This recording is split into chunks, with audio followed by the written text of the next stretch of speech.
Hello everyone and welcome to episode 67 of the WMMA 5 series here on the channel. As Pride have ceased in the year 2007, will the rounds ever be fixed? Who knows? We'll wait patiently until we find out which show it will finally be switched to, because as we showed at the end of the episode, it has been changed, but it did not really change as far as this last show, so maybe it'll happen on this American Bushido 13 card. Fingers fucking crossed. As for the mail, we only have 14 pieces of mail to go through, as we have a lot of extensions, and we signed Jeremy Horn to just a standard contract because he has a standard contract with KSW, so we just gotta wait to, actually I think we can do it right now. No, I'm still gotta wait 6 months, so we'll be waiting for that to be changed. We extended Forrest Griffin. Simisha left Golden Glory. Extended Scott Smith. Extended Fabricio Verdum. Lovely Manoff joined Golden Glory. We extended Sam Stout. Gerard Musasi. Benji Radish. We signed Rafael Calavante. We extended him to exclusive contract. He was already on a standard contract. Stanford contract, but signed him to an exclusive. Extended Jorge Masvidal, extended Joe Scarlo, and then Czech Congo joined Takada Dojo. So yeah, a lot of extensions for the most part. Without further ado, let's just get right into the show. As Matt Hughes, Mike Pyle, Josh Barnett, Roman Savaca, Greg Wicken, Andrei Arlovsky, Tatsuya Kawajiri, Alberto Crane, Mac Danzig, Jorge Masvidal, Jared Musasi, and Jason Mayhem Miller. A lot of up-and-coming middleweights and lightweights as Greg Wickens return, taking on Andrei Arlovsky, and then Josh Barnett after losing in the finals of the Heavyweight Grand Prix, going to take on Roman Savaca, and Matt Hughes going to take on Mike Pyle in the main event. And in our prelim cards, which we'll go over when we get there. As for the main event, Matt Hughes main eventing for a fourth time in Pride FC. This is Mike Pyle's as he's finished 3 of his last 5 opponents, as Matt Hughes taking on Mike Quicksand Pyle. As Matt Hughes is the second-ranked welterweight, Mike Pyle is third. As Matt Hughes has won 3 of his last 5 fights by decision. This is the first time they have fought, and this is the Pride debut for Mike Pyle. So already off his debut, and Pride FC's the third-ranked welterweight. He is coming in at 13-5. He's going to be fighting out of Las Vegas as he's on a 2-fight win streak. And, he's been a part of the UFC since 2003. Signed him up as would take that UFC. He's lost to Jake Shields twice. He's lost to Quentin Rampage Jackson. That was before the mod side. That's just kind of wild that they fought each other. As they make no sense as far as weight divisions go. Two losses to Jake Shields, Toya Sakura, and then Eric Davila. As his other 2 losses. 2 have been by rear naked choke. The other 2 have been by unanimous decision. He's got the last 2 fights won by knockout. Then Matt Hughes, as he is 29-5, 4-3 in Pride FC. He just lost to Dennis Hallman by armbar, as the man has lost 4 times by armbar and the 1 time by guillotine, and that was before the mod started. And that was in 1998. As if Mike Pyle's smart, goes for the armbar on the bottom. Goes for that armbar, and he'll probably get the win. Excited to see how Matt Hughes does as far as bouncing back. It seems like he can't reach to he did have 1 win against Dennis Hallman, and they lost the rematch as it was the trilogy as Dennis Hallman to beat him at the guillotine in 17 seconds. So he did end up losing out in the trilogy fight. Will we have that fight again? Or we'll do a trilogy as far as for this mod? Air quotes on the trilogy. I guess the series at that point. Maybe. But, as far as he's going to get through Mike Pyle first, which seems like, according to the Blurcat stat picks, they seem to think that Matt Hughes is going to do that pretty handily at 7-0 on the Blurcat staff picks. The co-main event, babyface assassin Josh Barnett taking on Roman Savaca, as Barnett's finished 3 of his last 5 opponents. They're both world-ranked super heavyweights. It's Barnett's 5th, as Roman is 15th. Roman trains at Red Devil Sport. Josh Barnett has an overall record of 0-2 against other members of that team. First time they have fought, and Josh Barnett's going to is a big favorite on the betting lines, so he's probably going to end up winning this one. Roman Savaca has had a tough go of it here. Pride FC 0-2. It's probably going to be 0-3 after this one, as he's on a now 3-fight losing streak, as he lost to Mark Kerr, lost to Pete Williams and Fedor Emelianenko. I mean, Pete Williams and Fedor Emelianenko, those are two very, very tough opponents. And now with Josh Barnett, it probably would be nice for him to take on somebody more of his own stature, but that's the way the cookie crumbles sometimes for some of these guys in Pride FC. As I mean, obviously, having lost to Sergei Khritnov twice, as Josh Barnett, he's lost to Big Nog, he's lost to Ice Cold Igor, he's lost to Pete Williams, Andrei Arlovski, and Kevin Randleman back at UFC 35. As for, and I think that's it, yeah. As, some big names, obviously, as Josh Barnett has lost to. I'm sure he'll get the win here tonight. As the Gladiator, Greg Wicken, has returned to WMMA, or WMMA, to MMA, Jesus Christ, to Pride FC. We'll just go without having a stroke, as the Gladiator, Greg Wicken, has not won since October 2004. Andre the Pitbull Arlovski has not won since December of 2004. So someone's going to walk away with a win here tonight.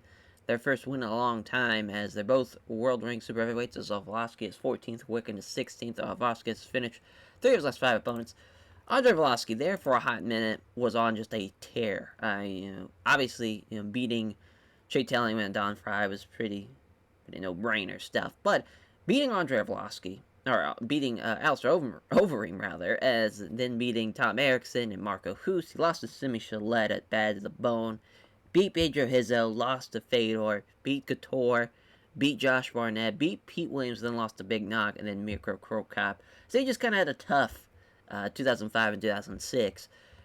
Coming back here after the Heavyweight Grand Prix, I think he's going to get the win here tonight. But Greg Wicken, though, no slouch, a hell of a wrestler. It's 13-5. Obviously, he was on quite a win streak, as he hadn't lost since April of 2001 before losing to Pedro Hizzo by a body kick at Brazilian Bushido 2 in 2005. As far as big names goes, he really hasn't beaten a whole lot. He had an awful fight with Heath Herring. Was another guy who's beaten Roman Savaca and Gilbert Yvel. He beat Randy Couture, which a lot of people beat Randy Couture when he was in not only rings, but in Pride FC. So we'll see what happens here. I mean, Blurkout staff picks have it close, 4-3, with Arlovski with the advantage. I'm assuming that's with the 7-inch reach advantage, kind of giving him the slight edge. I wouldn't count out Andre Arlovski, but also, Greg Wicken, if he can control Andre Arlovski with takedowns and whatnot, can definitely steal that one. It's the Crusher, Tatsuya Kawajiri, taking on Alberto Crane, as Crane is the 14th ranked lightweight in Pride, Kawajiri 16th. This is a Pride debut for Alberto Crane, as Tatsuya Kawajiri does have the Blurcat staff pick 7-0, has that advantage, but Alberto Crane is 9-1. He just lost his last fight in WEC last year in January, so it's been a full year since he's fought. It was in the 5th round, too, as really his biggest win was against Melvin. As for Tatsuya Kawajiri, is 1-1, 9-3-1, as far as a whole 1-1 in Pride. He just lost to Gilbert Melendez, former lightweight champion.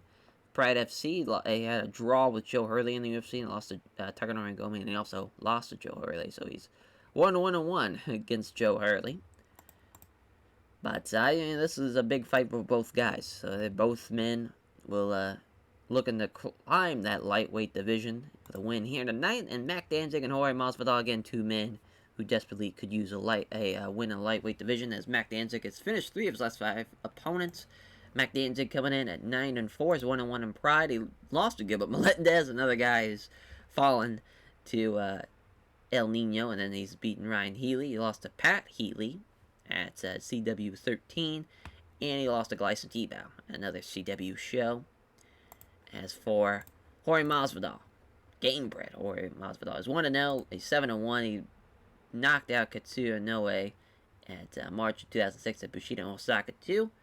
So you're back in Pride FC, as this is the first time they have fought. Masvidal is 18th ranked lightweight in Pride. Danzig is 19th. It's close from the call, obviously, 2 young lightweight fighters. Danzig has the slight advantage, but I probably would favor Masvidal if it was me. The Dreamcatcher, Gerard Mousasi, taking on Jason Mayhem Miller, as Jason Miller has not won since December of 2004. Betting odds have John Musashi is a big favorite to win this one. Jason Miller, 8-2, 0-1 in Pride. He lost to Fabio Maldonado at Brazilian Bushido 4. He had some great fights in rings, and he was on a 3-fight winning streak, beating Jose Lonnie Jones and then Melvin Manhoof. Lost to Ryan Jensen and Fabio Maldonado. This is only 2 losses. As for the Dreamcatcher, John Musashi, 8-3, 1-2 in Pride. So 2 men with losing records in Pride FC. As a tough go of it. They're the 3-fight losing streak there for a while for John Musashi with Omar Soloff in rings. Very poor fight, Tim Kennedy, split decision, and then losing to Forrest Griffin, both two being at the American Bushido cards. Then he gets the win, though, in October 2006 against Ricardo Rono, and a unanimous decision win. So both guys, desperately needing to win. See what happens there as our prelim fights. Nobuhiro Obaya taking on Mauricio Shogun Hua. Obaya has an overall record of 1-0 against other members of that team. First time they have fought, who is going to have a 6-inch reach advantage? He's a large margin favorite. I mean, huge margin favorite. Not even a large margin favorite. His last fight was in 2005 as a 2-fight. It's tough because Mauricio Shogun Hua should really be a top contender.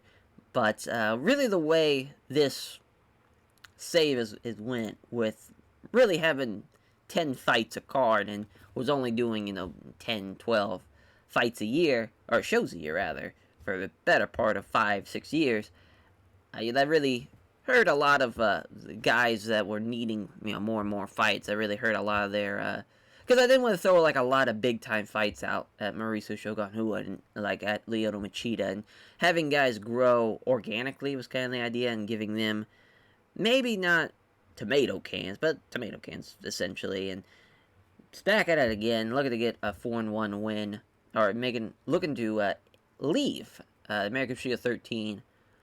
4-1 is Mauricio Shogun Hua, as Nobuhiro Obaya is 4-4. He's 2-1 in Pride. He just lost to Hector Lombard at the Pen is Mighty in the Sword. It's kind of crazy. He was at Pride 31, 32, and 33, so now finally at a Bushido card.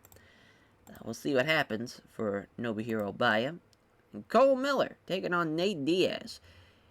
Pride debut for Nate Diaz to, I think Coconut Creek, Florida for Cole Miller, and of course Stockton, California for Nate Diaz. The first time they have fought to, I want to say,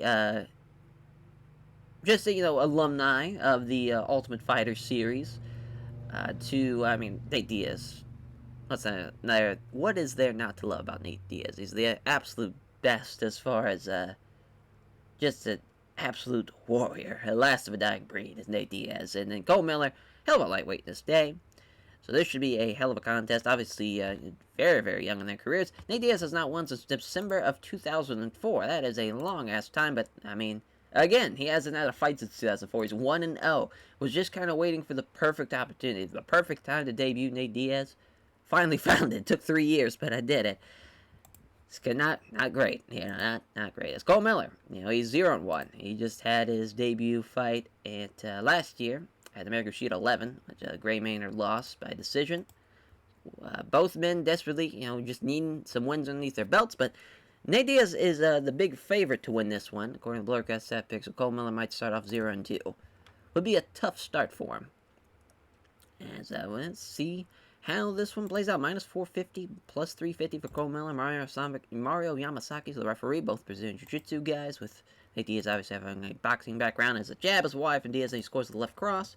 Miller gets a hold of Diaz without taking too much damage, looking to get a takedown. He's got a guillotine, does Nate Diaz, and it's in tight. Looks like, no. Miller pulls his head free before the guillotine can be sunk in completely as he's trying to pass the guard. Passes it, but Diaz is ready for it, and he starts to scramble. Manages to come out on top, holding Miller down with a waist lock. As take advantage of the pause, Miller scrambles back up, but Diaz gets back control, and now he's trying to just take him down from the back, and he does so. As Miller tried to block it, but he could not deny it, and eventually gets taken down. He's got side control off the takedown, punches down on Miller. Miller tries to move the guard, but Diaz doesn't allow it. Now he's trying to get him to mount. He loses out in the scramble as loses out on the mount, and the scramble begins, rather. The scramble sees Miller up first, only to be grabbed and wrestled backwards against the ropes. There's a hard foot stomp. Another foot stomp, looking for a leg sweep. Doesn't get it. Miller blocks it.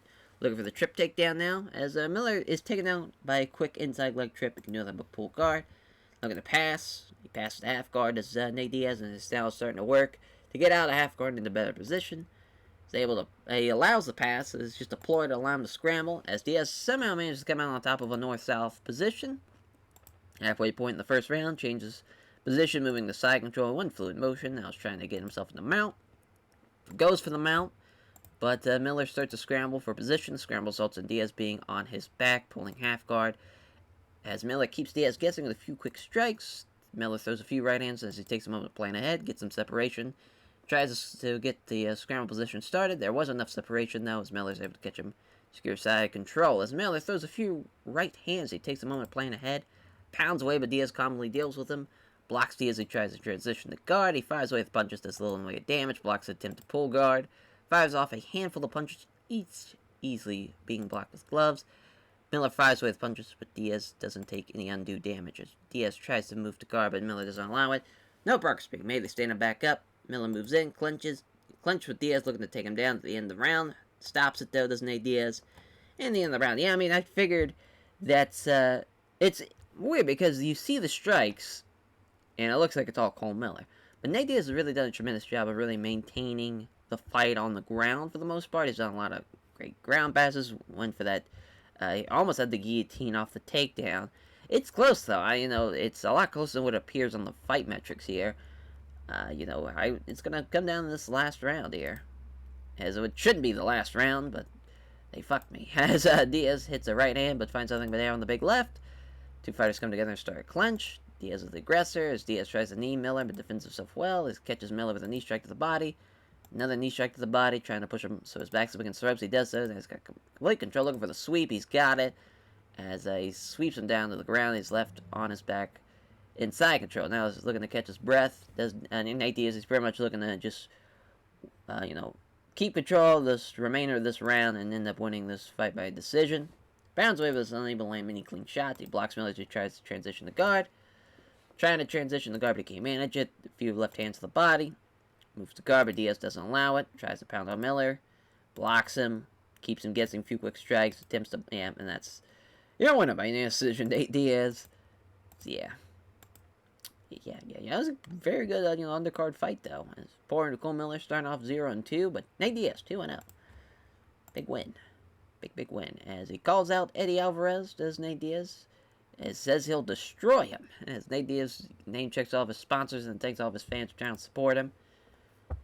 Some strong words from Nate Diaz. As Nobuhiro Baya taking on Mauricio Shogun Hua, 3-1, 4-4, Shudo style, Muay Thai style, shoot the box, no team, minus 850 for Mauricio Shogun Hua. Nobuhiro Baya was nice knowing you. He's probably going to get destroyed by Shogun here. Refereeing this bout, Big John McCarthy, our ringside judges. Round 1 begins. Right out of the gate, looking for the takedown. Great sprawl, though, by Obaya. Misses as he hits the left hand, but misses the big right. Come together and clinch. Shogun seems to be the aggressor, trying to muscle him up. He does so. Got him pinned. Looking for the Muay Thai clinch. He's got it. So Obaya's got to find a way out of that quickly. There's a big knee to the chest. Blocks the knee strike. Can't break free, though. Blocks the knee strike. Can't get free. Takes a knee strike to the chest again. This time doesn't have much power. As he wrestles free this time after blocking the knee strike. But Shogun again aggressively moves in and grapples. Looking for the Muay Thai clinch. Can't get it, though. So Obaya is able to get free. Just stalking forward is Shogun pressuring Obaya. Steps into the pocket. Jab is wide. Then he lands the right hand. A 1-2 from Obaya. Shogun was equal to it. Halfway point. Obaya throws a 1-2, but Shogun avoids both. As Shogun gets a hold of Obaya, but not having to take even one shot while coming in. Looking for the Muay Thai clinch again. Can't quite manage it as Obaya gets out of the grapple entirely. Both fighters seem to have the same idea. They come together in a clinch. So Hua manages to control the clinch as he's looking to try and lock Obaya into a Muay Thai clinch. Can't fight it off, though. Ends up being caught. There's a sternum crunching knee to the chest. As Shogun has one game plan in mind. Get him in the Muay Thai clinch and knee him in the chest. Another one. The fourth time now he's kneed him in the chest. As he gets close enough to clinch with Shogun, there's Obaya after getting out of the Muay Thai clinch. Looking to muscle up against the ropes. Can't do it, though. Shogun gets more of a dominant position in the grapple instead. Looking for the Muay Thai clinch. He's got it. Knee strike. A vicious one to the ribs at that. Wrestles free of it. For probably the third time after blocking it. Obaya looking to get a dominant position in the clinch, but at the end of the round, obviously all Shogun. But I mean, Obaya has a really good chance. He just really can't get anything going. He can't really force the pressure on Shogun. He just kind of fucked his as well. This is going an ugly black bruise on the side of Obaya. That surely must be restricting what he can do. As a final round now, they get up close to wrestling. Who looks like he's got the better of the clinch, looking to get another Muay Thai clinch. He's got it. Another vicious knee to the ribs. Blocks it. Can't get free though, as he keeps control of the clinch despite missing the knee strike. And there is a big knee to the face, and he knocks him out cold with that one. Your winner, Mauricio Shogun Rua, by knockout. Went on a little too long, but he finally got his knockout he was looking for. 4-5 will be Nobuhiro Obaya. 4-1 Shogun Rua. Giving thanks, Mauricio praises his team at Shootabox, his favorite sponsors, all the fans who came out to support him. Says he has a lot of respect for Nobuhiro Obaya and praises his toughness. As Gerard Musashi, the Dreamcatcher, taking on Jason Mayhem Miller, 8-3, 8-2, very similar records. Kickboxing, judo, freestyle, 22 years old, 26 years old, Atlanta, Georgia. Netherlands. Leiden, Netherlands. I'm going to say that's how that's pronounced. Minus 600, though, Gerard Musashi. Big advantage there. Abiana Combat Club, no team for Jason Mayhem Miller, is plus 470. Big Joe McCarthy's a referee. As our judges, here we go. They stand in trade in the center of the ring. Neither fighter gives or takes any real damage. Moving in fast, Musashi wrestles in dominant position. Looking to muscle him against the ropes. Miller doesn't let him be driven back, though. Trying to wrestle again. He's got it this time, though. Pins him against the ropes. Looking for the judo throw. He blocks it, keeps the solid base. As Miller remains trapped, though, against the ropes. Looking for the judo throw again. Miller maintaining a great jab. Third time's a charm. Nope. Miller again blocks it for the third time. Fourth time. Looking for the... He keeps on blocking it. As he can't seem to work his way free, though. He's just kind of stuck in purgatory. Where he keeps... Finally, after the sixth time, great inside leg trip. Sees Miller gets thrown to the mat. As Musashi is left in half guard. Does a few right hands. Mainly just trying to catch his breath. Some small strikes. Was clear. Just taking a moment to catch his breath. Half guard, Musashi's throwing a couple of punches designed to keep him guessing. Tries to get full guard on Musashi. Like anyone with the attempt, though. Looks to get past half guard. Miller allows the pass. It's just a ploy to allow him to try and scramble. The scramble results in Musashi being on his back, pulling guard. Punching down on Musashi's Jason Miller. They're easily taking on the gloves. Tries to catch Miller with a punch. Is off target. As he's worried about the submission threat, Miller keeps keeping very tight to Musashi, peppering him with short strikes, trying to sweep him, but Miller does not allow it. Trying to pass guard to get a better position. As the pass is guard, but Musashi was ready for this, and the scramble begins as Miller manages to come out on top again, as Musashi pulling half guard. Tries to pound on Musashi, but no blows, really with any degree of power. As Musashi working some separation, then tries to quickly scramble. But Miller seizes the opportunity as Musashi was too slow, gets caught in side control. As Miller throws a few weak-looking punches, decides the next move, blocks it into pull guard. And inside control, Miller catches his breath, condenses though, come punches to the body, fires away with punches, but Musashi doesn't take any undue damage. Musashi tries to transition the guard, but he can't manage it. I mean, this has just been all Jason Miller. What a great first round. He's trying to move the guard. Miller doesn't allow it. Fires off a few punches as he catches his breath. Again, fires away with punches, but Musashi doesn't take any undue damage. Trying to transition the guard. I mean, what a first round. Dominant performance. He stopped him all 5 times. Finally, the 6th time he got the takedown. He landed 10 strikes, but he passed and he was landing more strikes. He's done a tremendous job as Jason Miller. Plus 470 underdog. It is not looking like it. I mean, this is nuts. That's a great performance. If he has another great second round, he can definitely win this fight. Great stuff. Right out of the gate, looking for the takedown. Brilliant sprawl, though, pushing him down on his hands and knees, looking for a Darce choke. That'd have been nuts if he won with a Darce choke there. That would have been tough. Breaks free. As Musashi's up first, quickly grabs him, puts him against the ropes. Hard foot stomp, another stomp, looking for a judo throw. He blocks it. Looking for a judo throw, again blocks it.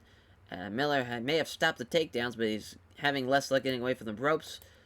He gets it. I mean, he is 2 for 10, I think, on takedowns now. As Gerard Musashi, as he gets taken down by a quick inside leg trip, can do nothing but pull guard. Does a few right hands to the body. Tries to get the full guard on Musashi. Doesn't get anything with the attempt, though, as he isn't trapped with the strikes, trying to sweep him. Does a few strikes, looking to decide his next move. He tries to sweep, but he can't. Keeps him guessing, tries to go get full guard on Musashi, doesn't get the attempt. Pounds away with punches, does minimal damage. Blocks Miller as he tries to sweep from the guard. Alright, so yeah, I mean, Musashi came back that round, did a great job. He, sprawled him, and then also was complete control of the ground game as well. I still think Miller won the fight. We'll see what the judges think. All three in favor of Mousasi. Listen, I think he got robbed. I know he had the takedown, which Jason didn't, but 2 for 9 on takedowns. And he got outstruck. They did the same on passes and ground sweeps. None of them could sweep. I personally think Jason won the fight because I think he dominated the first round. Sure, Mousasi had the second, but that's only a 5-minute, 5 to 10. I still think Jason won that one. Shouldn't even been a unanimous decision. And if in the guards of Gerard Musashi, if he was going to get the win, it would have, in my opinion, should have been a split. That's just me, though. Gerard Musashi thanks everyone connected to Abiani Combat Club for having him prepare for the fight, and then sponsors for supporting him financially. And it's now on to the main card here, as we have Mac Danzig taking on Jorge Gamebred Masvidal. Actually, no, we're already on the main card. The opener was Jason Mayan Miller and Gerard Musashi as another bout here. So on the main card, I don't know why. I completely took Nate Diaz and Colin Miller's fight out of my brain. Mac Danzig, 9-4, Los Angeles, California. Jorge Masvidal, Miami, Florida, 7-1, street fighting. So Jorge Masvidal, Brazilian Jiu-Jitsu Team Punishment, Minnesota Martial Arts Academy, 2 guys with 2 teams. Minus 180, plus 140 should be very, very close. Should be interesting one. Interesting lightweight fight. Big John McCarthy's the referee, ringside judges. Masvidal fighting in front of a home crowd tonight, gets a big cheer. Opening bell. Masvidal doesn't touch gloves, drawing some heat from the crowd already. The Miami local have turned their back on him as they stand and trade, but all the shots are either off target or safely dealt with.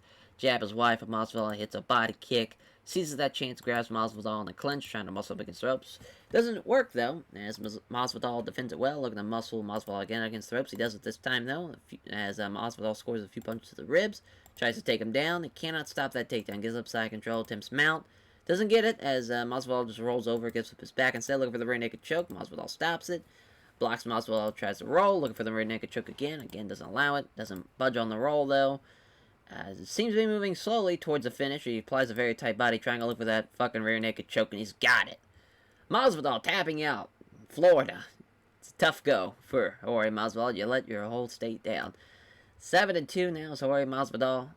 10-4 is Mac Danzig. It's a great rear naked choke win for him.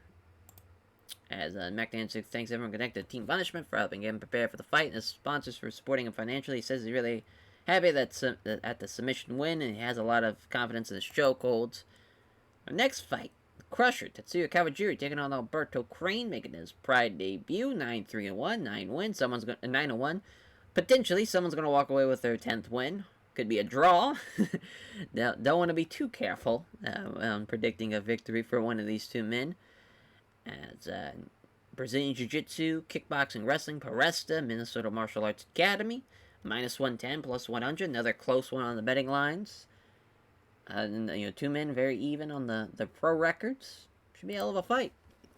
Mario Saki's a referee. Ringside judges. Round 1 begins. Kawajiri shoots in for the takedown. He's got a big takedown. He's got side control out of it. Unloading some right hands. Crane deals with him, though. Blocks an attempt to pull guard. Kawajiri fires away with punches, but Crane doesn't take any undue damage. Tries to pull guard on Kawajiri, but doesn't get anywhere with the attempt. Fires off a few punches that catches his breath. Unloads some right hands. Doesn't take a great deal of damage. Crane tries to pull guard on Kawajiri, but doesn't get anywhere with the attempt. Tries to pound on Crane, but all the blows are completely dealt with. Blocks Crane's transition as Kawajiri fires off some right hands, but Crane doesn't trouble with the strikes. Blocks Crane, tries to transition. They stand him back up. Takedown attempt from Kawajiri. It's unsuccessful as he gets pushed down on his hands and knees. As Crane fires away with punches, but Kawajiri deals with him fairly well. As Crane now with some big right hands, as Kawajiri is able to deal with most of them. Pounds away with right hands, doesn't do much damage. Takes that opportunity to stand up. They get close and clinch. Kawajiri comes out with control of the clinch. Kawajiri with a knee strike to the body. Halfway point in the first round. Looking to push up against the ropes. He does so. And now looking to secure a leg and looking for take down the other leg. Trying to sweep him down. He does. It's a leg sweep down hard. Does Tatsuya Kawajiri, that's 2 for 2 on takedowns. And he's got his back off the takedown. Can't get the body triangle. As he blocks Cranes and tries to roll over. Looking for the rear naked choke. He blocks it. As tries to roll him over. Again, Kawajiri doesn't budge though. Looking for the rear naked choke. Again, Crane fights it off. Blocks it. Looking for it the third time. Blocks it. As a Crane tries to move Kawajiri off his back, but he can't. Looking for the body triangle, but Crane fights that off. Crane doing a great job fighting to stay alive as Mario Sasaki stands back up with 1:07 left in the first round. As Crane's starting to breathe a little heavier now as they stand and trade, but neither can land a good shot. Crane clenching, he's breathing very hard, may need a moment to recover to end out this round. There's a knee strike to the body, trying to push him against the ropes, he does so. Looking for that third takedown, he does so. I mean, this has just been all Tatsuya Kawajiri, kind of crazy that Tatsuya Kawajiri is just a tremendous job. 3 for 4, I can't remember that. I think he did stuff a takedown, that's right. I think he shoved him onto his hands and knees, that is correct. I mean, other than that, it's been all Tatsuya Kawajiri. Alberto Crane's going to have to do a lot in the second round if he wants to have a Pride debut be successful. As our final round, Kawajiri confidently moves in closer, looking to throw some strikes. Appear to be going to try to get in close, but Kawajiri took the initiative. Lands a jab and a nice straight right hand. Stepping in, Crane aggressively gets a down position. Crane looking to sweep a leg out from Kawajiri. Kawajiri blocks it though. Tries to wrestle Crane backwards between slopes. He does so, now he's got him stuck there. Looking to go down low and grab his opponent's legs. He does so. I mean, this is just Kawajiri's fight to win. As Kawajiri keeps Crane guessing with a few quick strikes, fires off a few punches, catches his breath. Crane tries to sweep from the bottom of half guard, but doesn't budge Kawajiri. Looking to catch his breath, Kawajiri is content just throw a couple punches to the body. As Crane uses an underhook to work some separation and quickly scrambles. It's a bad choice though, as Kawajiri just seizing the opportunity to leap forward and secure side control. Fires off with some punches. Pounds away, but Crane covers up and only a couple managed to come through. Tries to pull guard, but that's not happening. Just pounds away with rights, doesn't do much damage. Ending out the fight. Yeah, decision win for Tatsuya Kawajiri on that one. Great win. Rated decent. Not a bad fight, but just a little one-side. As Tatsuya Kawajiri giving thanks, praising team at Presta, is very responsive and all the fans who came out supporting him. Says he has a lot of respect for Alberto Crane, praising his toughness. Our next fight, the Gladiator, Greg Wicken, looking to battle Andre the Pitbull Arlovsky. Both men desperately need a win. Both in the minuses of betting lines, -130 minus 110, rather. Wrestling style, obviously for Greg Wicken. Sambo boxing, again, two men with similar records, 13-5, 12-6. 6 foot 225, 6'4", 235. The 7-inch reach advantage will probably play into a factor for Andre Arlovsky here. Referee, Herb Dean. Ringside judges. We are underway. They touch gloves. Circling warily, Wicken is looking for a chance to get close enough to grapple as Arlovsky throws a punch, but Wicken was equal to it. He seizes that chance to grab Arlovsky in a clench. He gets caught with a knee strike to the body as well. Looking to complete the clench, to complete the takedown, rather. Jesus, as he blocks the takedown, attempt to take control of the grapple, and looking to take Wicken down. Both men are just kind of, just stuffing each other's takedowns. Wicken tries to wrestle him backwards from his ropes. He does so. He's got good control, just keeps him stuck against the ropes. They remain there for the next 60 seconds, doing very little other than the occasional short punches to the body. Arlovsky wrestles back against Wicken, turning him so that he can escape away from the ropes. Can't hit the setup left jab, but it then hits a nice right hook to the ribs. Fails to find home his jab, but he then hits a nice straight right hand that lands hard. It lands a jab, then lands a big right hand. Can't connect with a setup strike, then catches Wicken with a crunching right hook. Steps in, look to unleash another crunching right hook. Can't hit the setup left jab, but hits the straight right. And there is a gash underneath Greg Wicken's eye now. As he fails to find home his jab, but he lands a nice straight right hand that lands hard. Throws a punch, but Wicken was equal to it. Takes that chance to grab Arlovsky into a clinch, looking to muscle up against the ropes. He does so. Halfway point in the first round. As Arlovsky's backed up against the ropes, can't really do much thanks to the total exertion controlled of Greg Wicken there. They dirty box each other at that range for the next 30 seconds or so. Arlovsky's pressed against the ropes. He simply cannot break the control that Wicken has over him. They remain there again for another 60 seconds. Short punches from that position. Goes for the ribs and then the head with short punches as Arlovsky. Herb Dean breaks it up. The jab is wide and hits a beauty of a straight right on Wicken. And there's a beautiful right uppercut afterwards. And that has knocked him down. That shot has rocked Greg Wicken to the mat. As he's starting to pound away on Wicken. Looking to finish him off now. Pounds away. Wicken is barely able to register any type of defense. Herb Dean jumps in and saves Wicken from taking any more shots. Your winner by TKO, Andrei Arlovsky. What a great performance. Pretty good back and forth fight. Just Arlovsky, just stand up wise, is a fucking killer out there. Hell of an uppercut to knock him out. It's kind of crazy it lasted that long. I mean, he was fucking him up with some crunching right hooks and some straight right hands that opened him up. Doing his deal. He was fucking him up, was Andrei Arlovsky. That was a great fight. As he thanks everyone connected to the pit for helping him prepare for the fight, and as sponsors supporting him financially, praises Wicker for the tough fight. So our co-main event, kind of crazy, we're already at the co-main, as the babyface assassin, Josh Barnett, goes up against Roman Savaca in the Pride Heavyweight Division, 20-7, 21-11, somewhat similar records, as they're both 6'3", 10 pounds does Josh Barnett have over Roman. They're 1 year apart. Seattle, Washington, Russia.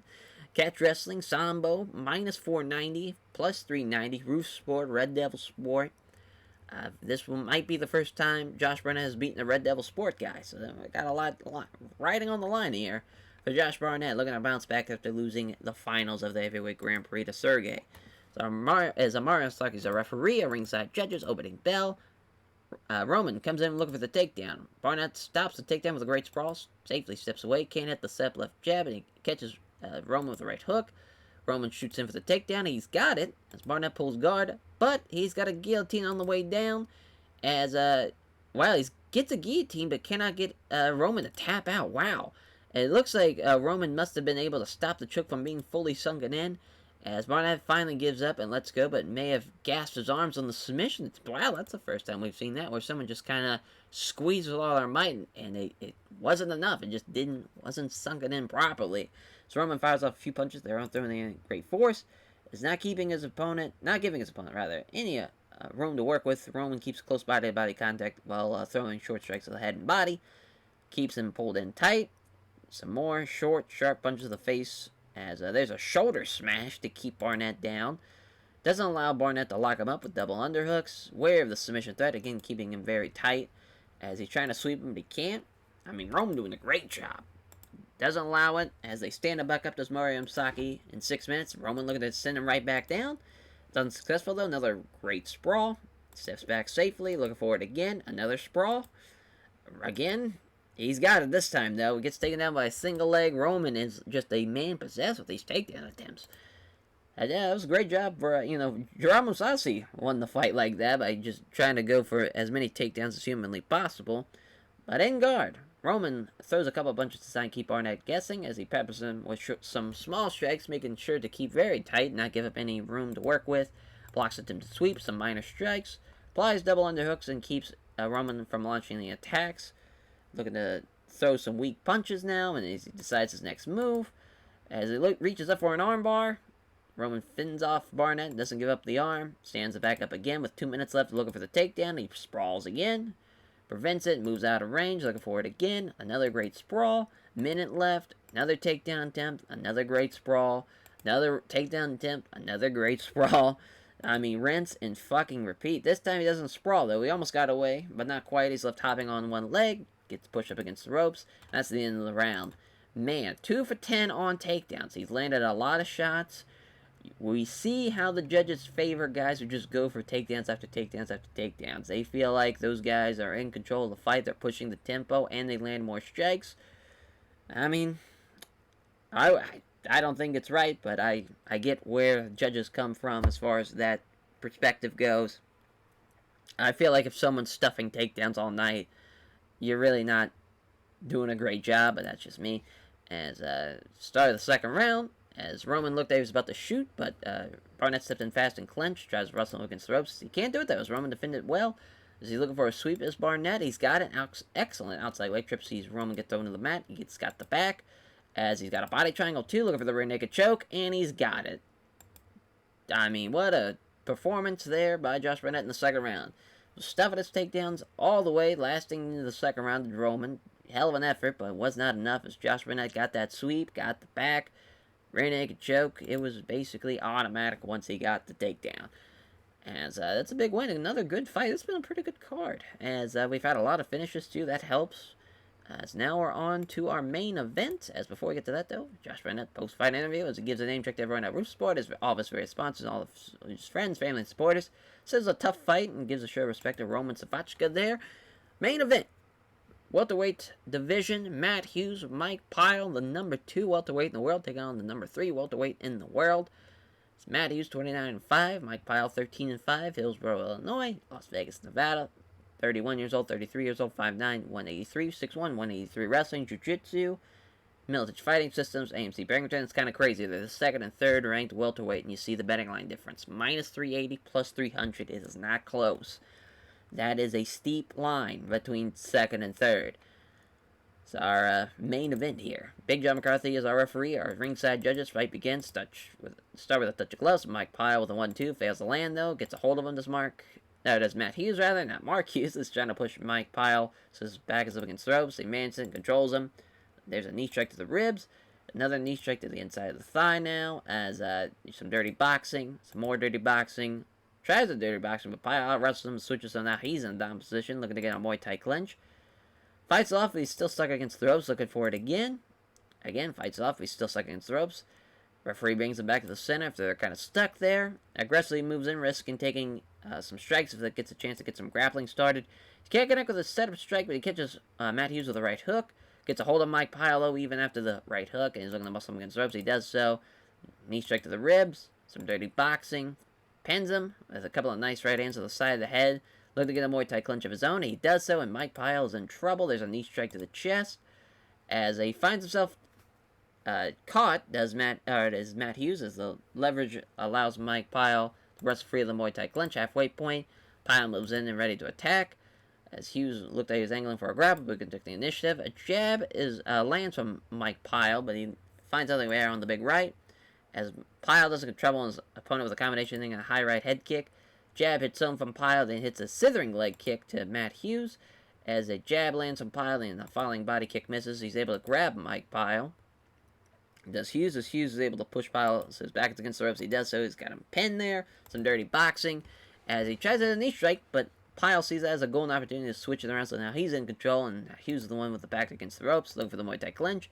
Fights it off and manages to slip free back to the center as both men. Once it gets some grappling started, appears willing to aggressively come in and do so, even though it means risking some strikes. Throws a punch but doesn't hit it, as Hughes seizes that chance and grabs the clinch, trying to push him against the ropes. He finds himself being out-wrestled as Pyle, or Pyle out-wrestles him, though, rather, as Pyle is trying to push Hughes so his back is against the ropes. He doesn't let himself be driven back to Hughes, and he gains his own position in the process. He's looking to muscle him. He does so. Goes for the knee strike to the thigh, but Pyle was ready for it, and he wrestles around, so he turns with now Hughes is the one with his back to the ropes, trying to force a Muay Thai clinch. He can't manage it as Hughes blocks it off. Minute left. Looking for a rear leg trip as a sharp sweep to the floor. He does it, and outside leg trip sweeps Hughes down the ground. He's left on his back under side control as Pyle pounds away with his right hand, so doesn't do much damage. Trying to transition the guard, but can't manage it. Pyle pounds away, but Hughes is in trouble with the strikes. And that is the end of the first round. Pretty good first round. Great back and forth action. I think Mike Pyle has a slight advantage with the 1-for-1 on the takedowns. Even though he's been outstruck somewhat close, it's going to come down to the second round for Mike Pyle. If he's going to win in his debut and beat Matt Hughes and really solidify a spot as being the number one contender for the welterweight title. So the bell rings. Final round coming forward. Matt Hughes is willing to take some hits if that means being close enough to grapple. Throws a attempted hook to the body. Doesn't connect though. Seizes that chance and grabs him in the clinch. He's with some short strikes to the side of the head while grappling. Jesus, he tries to wrestle Pyle backwards against the ropes. He does so, and now Pyle is pinned to the ropes. Hughes smothers Pyle against the ropes, and they use some dirty boxing to take advantage of this. Hughes attempts a knee strike to the thigh area, but Pyle tightens the clinch. Trapped against the ropes, takes a sharp foot stomp to the foot.